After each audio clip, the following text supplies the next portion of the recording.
Well, welcome back. Yesterday we thought we'd finish up today, but Irene reminded me at the end that we really need to talk about water activity, which is going to be a relatively involved conversation. That'll be next time.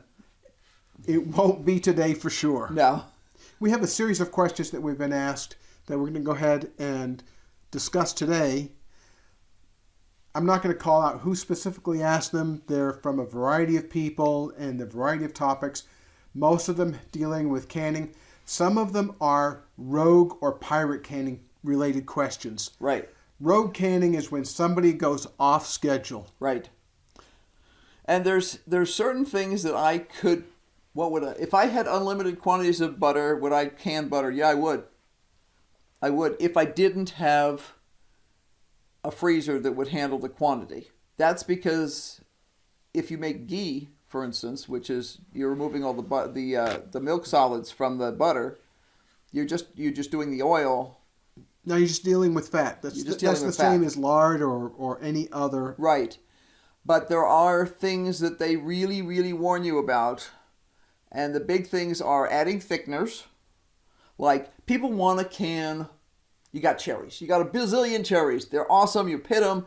You can make your jellies and your jams and everything else. And you want to make a pie filling. And you want to make a pie filling like the pie filling you get at the grocery store, where all you have to do is take that pie crust, toss that filling in there, slap another pie crust on it, and you've got a pie. Can't do that.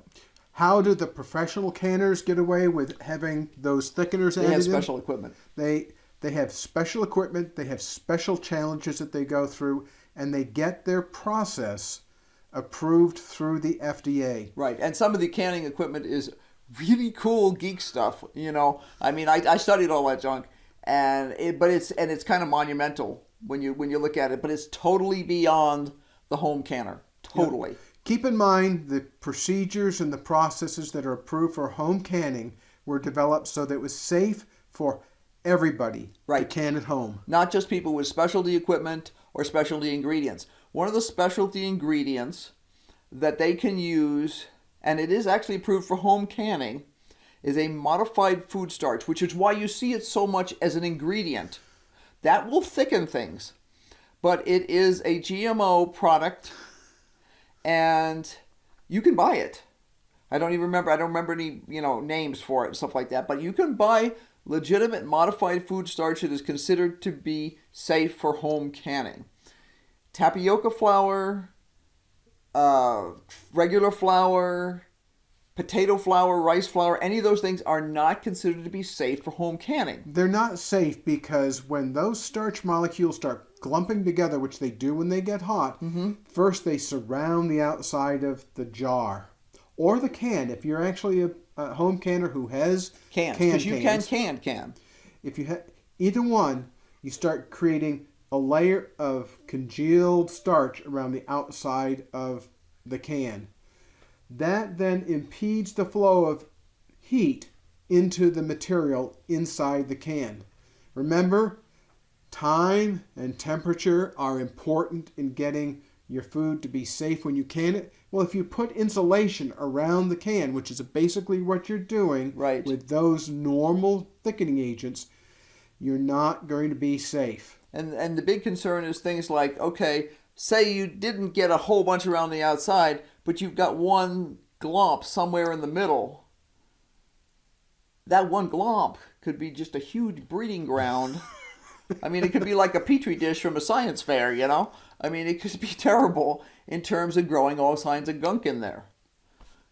That's why a lot of times you see, even in commercially canned products, you'll see that it's used a modified food starch, which is legal. And then on top of that, it's used a citric acid or some other acid to acidify too, as a kind of like a fallback position, because they're trying to make sure that they don't want bad, Campbell's soup does not want to have a massive recall or kill a few people accidentally. This is not a cool thing. It's really bad for PR. Bottom line, they don't want to be sued. Keep in mind, all those commercial products that have a thickening agent included have a special canning procedure and process that's been approved by the FDA. Right. That means that food scientists have done that challenge test that we talked about last episode for these specific products that are going to be canned with thickening agents, no matter what kind of thickening agent. This whole thing feeds into the first question from one viewer, and that is, they're all ready to start canning potatoes. You know, like white potatoes that you buy at the grocery store Right. and grow at home. Now, people will say, well, why would you can potatoes? Well, we were watching years ago one of the homesteading channels, and she said what she does is she has limited cool storage.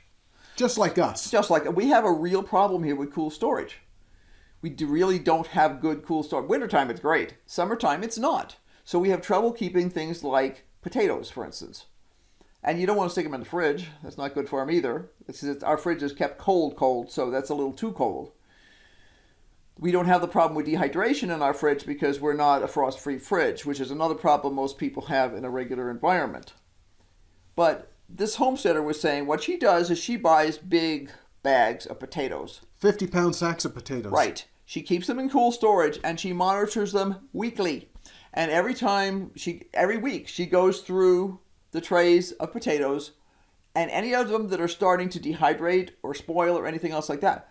When she gets enough of she either uses them immediately, or when she sees a general dehydration of the bag, she will can them. Because there's nothing wrong with them. They're just starting to dehydrate a little bit. You can also, at that point, if you have it, use a dehydrator. Yeah, so if you look at the Ball Blue Book or you read the FDA procedures for canning white potatoes, you peel them, you wash them. If they're 1 inch to 2 inches in diameter, you can can them by parboiling them for 10 minutes. Otherwise, you cut them into 1/2 inch cubes and you parboil them for 2 minutes. Then you put them into the canning jars. Pour hot water, not the water that you just boiled them in. And the reason why you don't use that water? Starch. So you put some salt in, you put the hot water in, you can them. Life is good. Mm-hmm. So that's the first thing. The specific question that we were asked was, well, they heard that raw pack canning was better for potatoes. Well, it may be, but that falls into the category of rogue or pirate canning. Yeah, you're off schedule. It's not something that is generally approved in the FDA requirements. Right. And part of that is probably the starch issues. Yeah, it's definitely the starch issues. Because you'll get if you've ever looked at water that either potatoes or pasta or anything else has been cooked in, you get this glumps of starch that form in the pot of water. We do raw pack certain things. We'll raw pack chicken. Yep, we raw pack chicken, we raw pack beef, we raw pack, we've done pork. Do some of the vegetables as raw packs. The beans can be raw packed to make dilly beans. There's no reason to pre-cook them because we're going to be cooking them for a long time anyway, especially at our altitude. So those are all approved canning schedules. Right. Again, we really encourage you to follow the approved canning schedules. It's a lot safer than going off as I say, in the weeds. In the weeds, yeah. So we don't advocate for pirate or rogue canning. Right. So just follow those procedures. We also had a question about, have we ever canned flour in the oven? No. I wouldn't actually do that because the process of roasting flour is actually a technique that's used when you're making a bain-marie, when you're making roux. White sauce, a roux.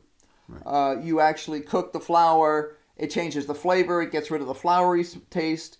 It would change the structure of the starch and the protein in the flour. People who are real preppers do not buy flour. Or they might buy it in small quantities, but they don't buy it. Yeah, they'll buy wheat berries. They buy wheat berries. Because wheat berries can easily stay safely put away for a couple of years, I think. Definitely years. When you rip apart the wheat berries, you are exposing the interior of the wheat to oxygen. And oxygen causes the oils in the wheat to go rancid over time. So we had a series of questions about canning milk and milk products, and our answer is No. no. No. Rogue canning, Yes. pirate canning. Right.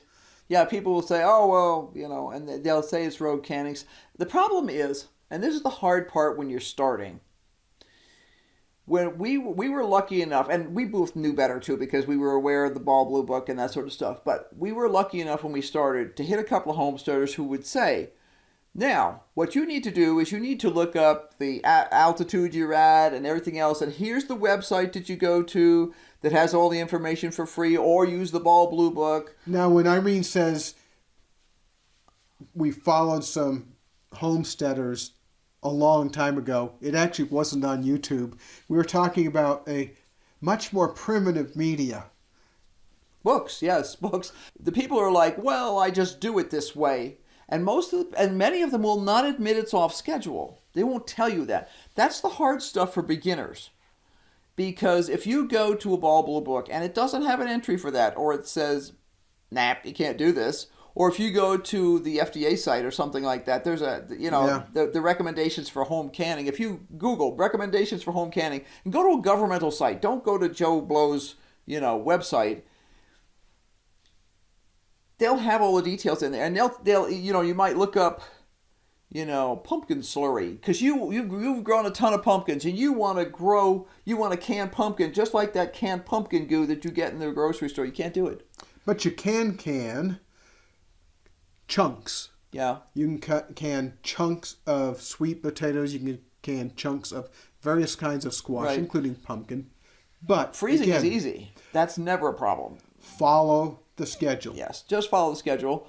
And they'll tell you in there why you can't do it. If you go buy a can of blueberry pie filling at the store and you pull it out and it's all gloppy and gluey and thick and everything else, that's really convenient to make a blueberry pie. But if you can your blueberries at home and you have the sugar in it and you can it for the recommended time, when you get ready to make the blueberry pie, it's not that big of a deal to add the thickening at that time. Right. We had a couple of other comments. One was a comment regarding cans and bent cans. Now, some people... Just knocked down the... It's fine. She didn't break it this time. No, so it landed on a rug. So, there were a couple of comments. One had to do with cans. There are an awful lot of people, in fact, people on YouTube will say, if it's a dent on a flat surface, it's okay. Well, generally speaking, that is okay. If it's a dent on the bottom of the can, we don't usually get concerned about it as long as it isn't creased. When you look at cans, there's several different kinds. Irene's mentioned the ones that are formed by a pressure die that makes the can into really two parts. One's a lid and the other one's everything else like a cup. Yep. The other kind has a seam on the side. Now, there's not many of those still being made, but they are made. They are still used. So if you have a dent on the side of a can, even if it hasn't creased the can, that doesn't mean that it's necessarily safe. You have to know what kind of can you're looking at. Well, you have to think past your wallet on this one. You have to sit there and go, ooh, I could save 25 cents.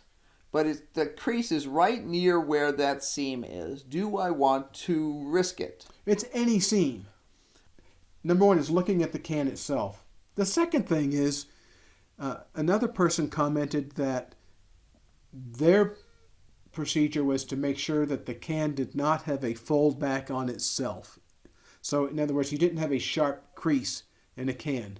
That's a really good idea. Now, one of the things that most people don't think about is that the canning industry, the people who make cans at least, have been busy reducing the amount of material that goes into cans. That means it's thinner. It means it's less structurally sound. It means that those things, like a dent, have a greater risk with them. Just be really aware of what your cans look like and how they're made. Yeah. And if there's any doubt... Throw it out. When in doubt, throw it out. When in doubt, chicken out. Yes, chicken out. We always say that. When in doubt, chicken out. I hope this was informative to you. Right. If you have any questions, something we've missed, something you've wondered about, don't hesitate to ask, because sometimes it's just something we've forgotten to mention. I think next time we're going to talk about Water activity. Water activity is a really interesting concept. It has some geeky math involved in it if you want to go into all that kind of math. I don't think we'll do that. I think we'll give you the shorthand version. Well, there's books out there, in fact, we own one of them, that basically give you very good guidelines that simply involves a kitchen scale. So, we'll talk about that next time. Don't forget to like, subscribe, and hit the bell for notifications because, as you can tell, we're always doing something crazy on our homestead. Definitely. Or at least we're trying to not be crazy. True. Thanks for watching. We'll talk with you later. Bye. Bye.